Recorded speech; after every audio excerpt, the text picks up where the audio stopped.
જોડાયા છે તો એમની પાસેથી સંપૂર્ણ વિગત જાણીએ. Yatin, good morning. અને એફએનઓ ઉપર જે સેબીની બોર્ડમાં મહત્વના નિર્ણયો આવી શકે છે, શું અહીંયાથી શક્યતા છે? Good morning. અને આજે જે સેબીની ક્વાર્ટરલી બોર્ડ મીટિંગ છે એમાં એક વસ્તુ ક્લિયર છે કે ફ્યુચર એન્ડ ઓપ્શન સેગમેન્ટ ઉપર બોર્ડ ઇમ્પોર્ટન્ટ ડિસિઝન્સ લઈ શકે છે. તમે જાણો છો કે FY22 થી FY24માં એટલે કે 3 વિત્ત વર્ષોમાં રિટેલ એટલે કે નાના જે ટ્રેડરો છે તેમને લગભગ 1,80,000 કરોડ રૂપિયાનું નુકસાન થયું છે ફ્યુચર ઓપ્શન ટ્રેડમાં. એટલે કઈ રીતે સ્પેક્યુલેશનને કર્બ કરવું, કઈ રીતે એફએનઓની ટ્રેડિંગને થોડુંક ડિફિકલ્ટ બનાવવું, કારણ કે રિટેલ પાર્ટિસિપેશન વધી રહ્યું છે, નાના નિવેશકોનું ધોવાણ થઈ રહ્યું છે.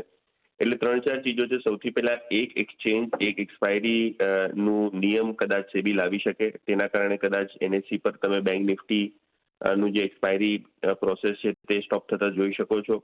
બીજી વસ્તુ કે જે એફએનઓના કોન્ટ્રાક્ટ સાઇઝીસ છે જે અત્યારે 10 થી 15 લાખ રૂપિયા સુધી છે એને વધારીને 25 થી 30 લાખ કદાચ માર્કેટ રેગ્યુલેટર કરી શકે. ઓપ્શન્સ ઉપર ઘણી બધી સ્ટ્રાઇક પ્રાઇસ અત્યારે ખુલ્લી છે, એ સ્ટ્રાઇક પ્રાઇસ કઈ રીતે ઘટાડવી એના ઉપર બી માર્કેટ રેગ્યુલેટર સેબી પગલાં ઉઠાવી શકે છે.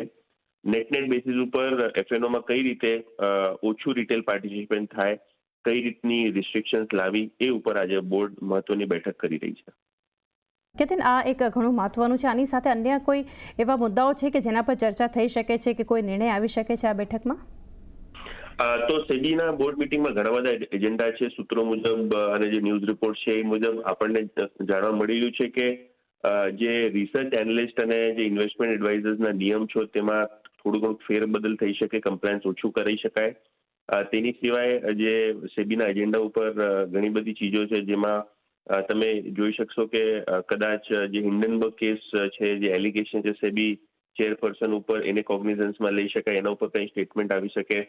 અને બીજા ઘણા બધા એવા નાના મુદ્દા છે જેમ કે જે પેસિવ મ્યુચ્યુઅલ ફંડ છે, જે મિની મ્યુચ્યુઅલ ફંડ નાના નિવેશકો માટે લઈ આવે છે, જેમાં 150 રૂપિયાની SIP કરી શકાય. એ નિયમોમાં બી કદાચ થોડા ઘણા ફેરફાર થાય. પણ ઓવરઓલ જે સેબીનું બોર્ડ મીટિંગ ફોકસ રહેશે આ ટાઈમ કદાચ ફ્યુચર એન્ડ ઓપ્શન સેગમેન્ટ ઉપર જ રહી શકે. જી.